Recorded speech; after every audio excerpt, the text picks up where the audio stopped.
So since I have so many men that are on my channel, I don't know why. I do not know why because I don't really address them or address y'all. But today I want to address y'all, right? Ladies, you can listen to this chat as well. Obviously, you're always welcome. But for the men, I'm speaking for the ladies when I say this. So yes, here I am, Verde. I am a representative for women right now, specifically Black women, but I think women all over the place. And basically what I want to do in this video is, if you're one of the good guys, or if you want to be a good guy, because I have a video coming out that talks about the most dangerous, scariest, you scaring the girls, like the dangerous, most scariest guy or type of person in general is a person that knows better but does not want to do better. That, or even if they don't know, they know that they don't know, but they also don't want to know. So it's just like, it's like willful ignorance. It's like you are refusing to get better. Those are the scariest people. So hopefully if you're here, you are not the type of person that is frightened, terrified, too much work to get better. Because guess what? You have to choose your heart in life. You know, if you've ever been to the gym, it's hard to have a consistent routine. It's hard to start lifting and to push past that point of like, ooh, it's kind of hurting, but you keep going. That is hard, right? But guess what else is hard? Being in prison. Guess what else is hard? Having to deal with your conscience, knowing that you've abandoned your child and you can't take care of your child. So, or that you've like really traumatized them from some stuff that you didn't have to be doing. You know, I feel like if men did the work to balance themselves emotionally, because they always want to say that women are the emotional ones. Women are so emotional.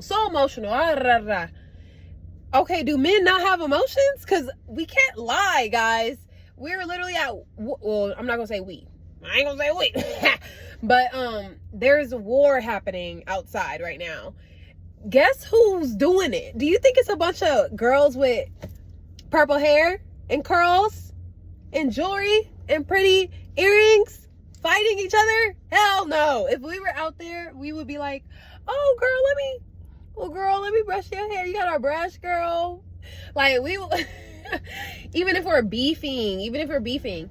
And I mean, not everybody, of course there's certain women that are completely unregulated emotionally, but those women need work too. I just feel like men have been unchecked, right? Because women, we get checked all the time. Like, we're allowed to be in our emotion, and so when we're working through them, we don't feel so strange about it because it's home for us. Even if we're feeling big emotions, that's still in our realm of comfort. But for men, when they experience big emotions, it's like men are only really allowed to be angry. That's a big emotion, but at the same time, just because you're a man or a male species, and society has told you it's okay to be angry, like, you know, big and bad and tough and destructive, just because that has been the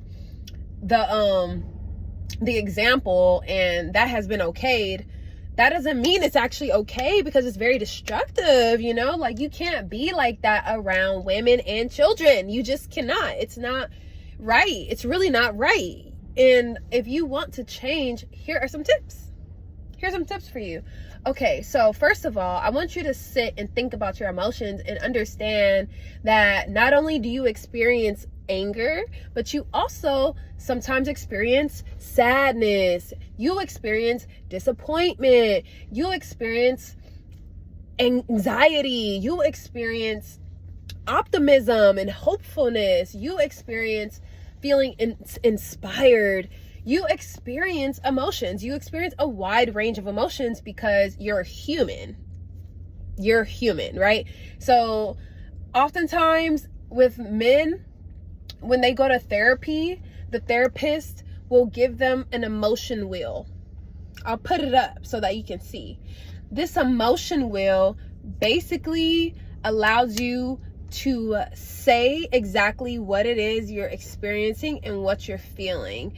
Specifically, because the basics are, okay, sad, happy, mad, you know, whatever. Those are the basic ones. Fearful, excited, like those are the basic ones, but it gets more nuanced. And women, most of the time, like a healthy woman, you know, a healthy woman is able to really articulate her feelings.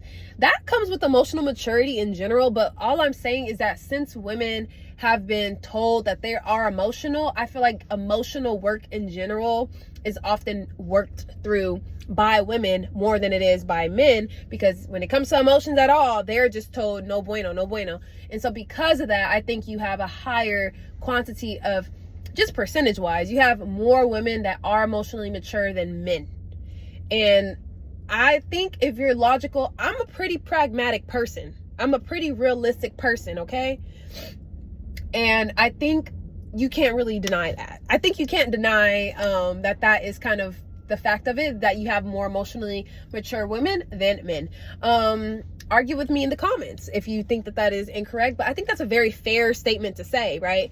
And so the thing is, I want us to be able to sit with our emotions. I think men, this is what I think could happen for things to get better, right?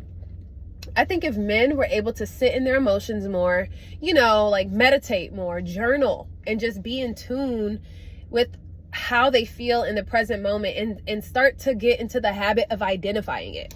Be like, right now I feel peaceful. Right now I feel calm and content. Be able to label it. Or if somebody says something to you that rubbed you the wrong way, you could be like, I feel a little irritated, a little confused, a little disrespected, like a little, like, I don't like it. You know, you can just try to name it, try to sit with it.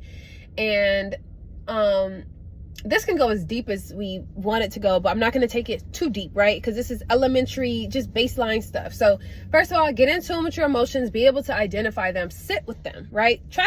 I was going to say, I don't want to go too deep, but the second part of that is try not to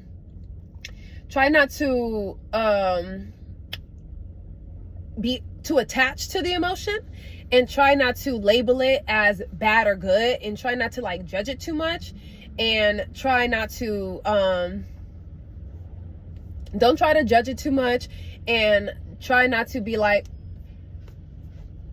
yeah, and try to be like, this is bad for me, right? Try not to be like, I don't like this emotion, this is a good emotion. Because the fact of the matter is, our emotions flow. Our emotions are gonna come and go, period. So happiness, sure, you can like that, but you can't feel too attached to it, because your happiness is gonna fade eventually.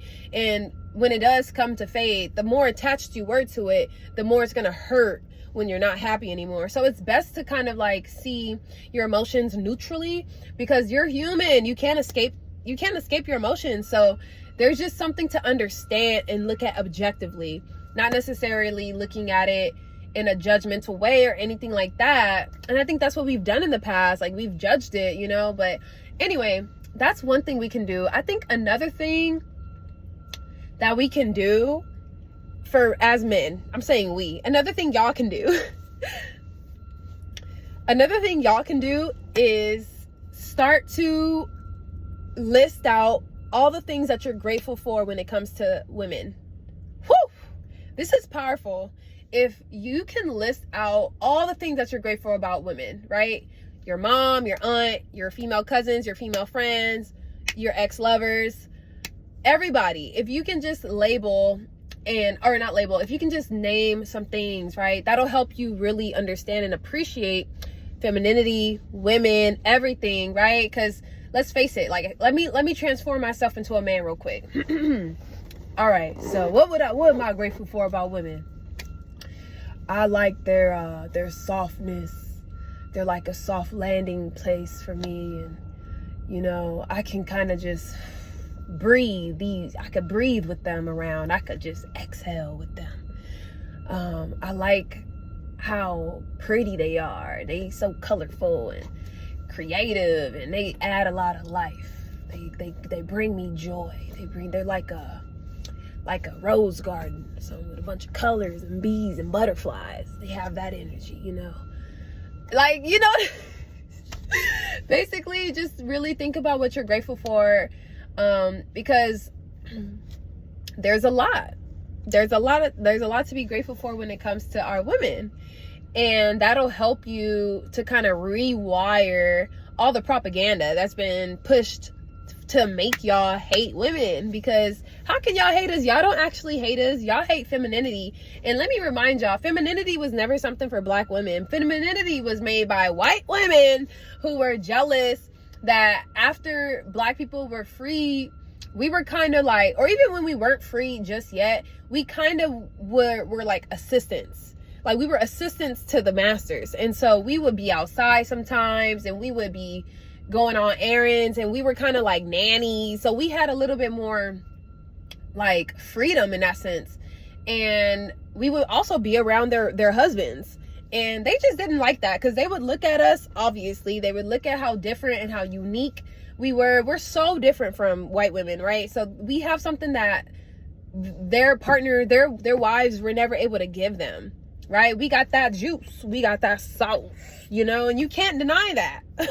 Argue with me in my comments if you think you can deny that black women have something that white women don't have.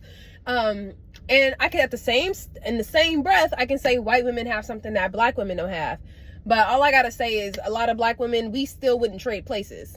We wouldn't trade places. A lot of us wouldn't. If you've evolved past the phase of your life as a black American where you have a lot of self-hatred in you, if you've evolved past that, you can very easily, comfortably, confidently say that. Yeah, so all the internalized white supremacy and stuff, like, if you've gotten out of that, then yeah, we can say that. But yeah, white or femininity was, they're the ones that wanted to start going buck wild. It's not even part of our culture. It's not even part of our like, it's not, we don't really do that. We don't really sleep around, have a bunch of partners, and like, and want to just be free like that.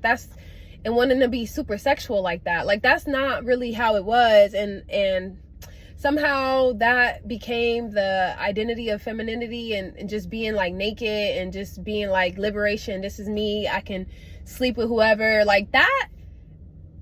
But we just understand, we did not spearhead that. Just know that black women did not spearhead that movement. And then on top of that, on top of the promiscuity promoting that,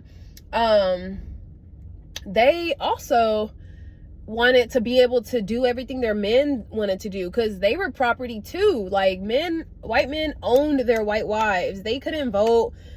They were property. You know what I mean? So they wanted that. And then, you know, it came with a whole bunch of other stuff or whatever. But we were always different. We had different struggles. And so that movement became what it was. And it eventually got the support of certain black women. And when it came to like voting and certain things, but kind of gets convoluted. But all I have to say about that is, the men who hate women, they don't really hate the true natural essence of women, especially not the true natural essence of indigenous women. And I'm gonna say that, I'm gonna start saying this in all my videos. Okay, not really, but just a reminder that if you're dark skinned, you're indigenous, because white people can't make dark people. Only dark people can make dark people.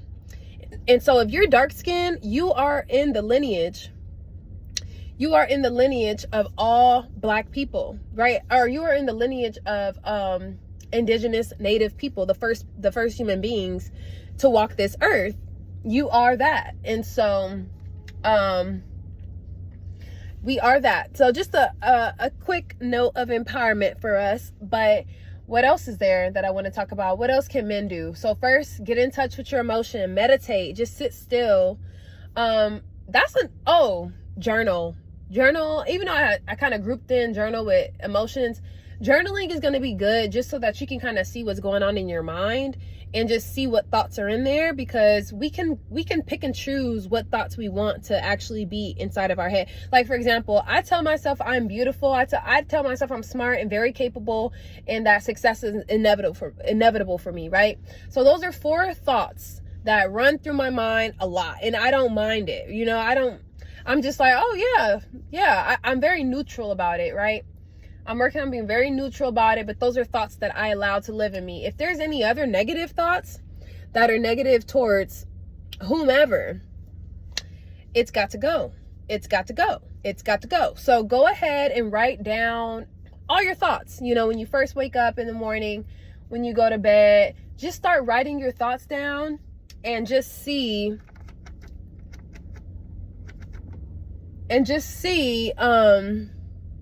what's going on in there. You know, have grace with yourself. Try not to judge yourself too much. But yeah, so another thing I think men can do is start to correct other men whenever they start talking crazy about other women. I think we need to start to worship women again. Like, men need to worship women in the sense of not being a simp, or I hate that word got compromised, just like woke got compromised. But because simp, when I was younger, a simp just meant that, you know, you loved your woman, like you respected her and you valued her and you wanted her to be yours, so you would do what you needed to do so that she knew that you were into her. Like, that's all it was. It wasn't like a bad thing. Like, why is it bad to kind of like worship your girl? Like, why is it bad to honor her in that way? Women, we love that type of stuff. Like, it might seem like a lot for men, for one man to be going out of their way for their girl, like, and for them to be shamed about that is crazy. Like, I just hope those guys, first of all, cut those type of men off. Like, if you have guys that constantly are way too promiscuous and talk disrespectful and degrading and dehumanize women, you gotta get them out of your circle, because that is such bad energy. Like, that is like a prosperity repeller. Like, men who blatantly disrespect women will never be successful. Like, they'll never truly, like, you just can't do that. You just can't be like that. like it's like somebody who constantly just disrespects God. It's like, your time is coming. Your time is coming. You have to look at the woman like God and humble yourself, because the thing is this, right? Women are multipliers. Like, women are artists, and it's like, you give us some ingredients and we'll give you something better. We're alchemists. Like, men can be alchemists as well, because y'all build stuff or whatever. But like, match that with the energy of a motivation about either a woman, or match that with the energy of like, this is for your woman, the blueprint, y'all created it together, and da da da. Now he can really go crazy with it. But I feel like without the feminine essence, whatever he's building is not going to be a holistic thing. And the thing is, women, when we want to build something, it's already holistic, because that's just how our nature is. Like, our nature is just already all encompassing, all embodying. And so whatever we produce, if you're dealing with a harmonized woman, if you're dealing with a woman who is just balanced and doing her thing, then what she creates is going to be balanced, and it's going to be a great thing as well. So this video has been going on for a minute, but I just wanted y'all to know some things that you can do in order to start to amplify your blessings and to just bring more good favor to yourself. Because if you start treating women better, your life will get better. Like, I promise you. It's almost like if you start praying, or telling someone, if you start going to the gym, or if you start eating healthier and cutting out if you start treating women better, like, it just is that. It's literally truth. Like, treat everybody better, but definitely start treating women better, because women have just been so oppressed. Okay, I compare it like this. So remember how we learned about comparisons? Okay, so the way I see it is, men are to women how white is to black when it comes to ethnicity. So men are to women how white is to black. So when you have men and women, you clearly have one that has more power in the social structure, in this matrix, in this false programming. One has clearly dominated, and the scales are so tipped, right? Am I right? Thumbs up if I'm right. So white is to black. Same thing. So basically, you have white people who have dominated the entire social programming, right? And it's, if you had a scale, the scale is very tipped. And it's not to say that Black people haven't contributed or that they're not important or, you know, whatever. It's just, in society, in this programming, in this matrix, all this shit is illusory. None of this is actually natural order. And so that's all I'm talking about. I'm just talking about this false order that we have going on. But it's sad because a lot of women have actually internalized that, unfortunately. And they don't be thinking that they're powerful. You have women thinking they're not powerful, and then you have Black people thinking they're not powerful. So if you're Black, think about how you feel, how you're made to feel inferior to Black people. If you're a Black person, a Black man, you should be able to understand then just taking that type of energy and putting it into gender. That's how women feel when it comes to men. Women are made to feel inferior. That's why nobody can really tell me shit about struggle or this or that, because I'm a Black woman. I'm a dark-skinned woman. So it's like, I've experienced, thank God I'm beautiful. Thank God I'm pretty. And I have like my face card is here, and that, you know, I have a nice body, because I can't imagine how horrible my life. Okay, let me not be too mean, but it's just how it is. Like, I was gonna say, I just can't imagine if I was like overweight, or if I didn't have a conventionally pretty face. Like, and I only have this conventionally pretty face because I'm mixed with a little European. And like, you know, I'm just not fully what they call African. I don't have all the full African features that they talk about or whatever, that they claim are the ugliest. It's just like, yeah, it's just like a polarity thing. Like, in order to have something that's luxury, something that's this or whatever, you have to have something that's poverty, something that's blah, blah, blah, blah. So in order for them to feel high up, they have to make somebody lower than and less than. And that's exactly what men have done to women. And that's what these pale skinned people have done to darker skinned people. And that just is what it is. And that's just a whole bunch of truth on that. So go ahead and like this video so that more people can get to it. And I hope you guys really hear my message. All right. I'll talk to y'all later. Bye.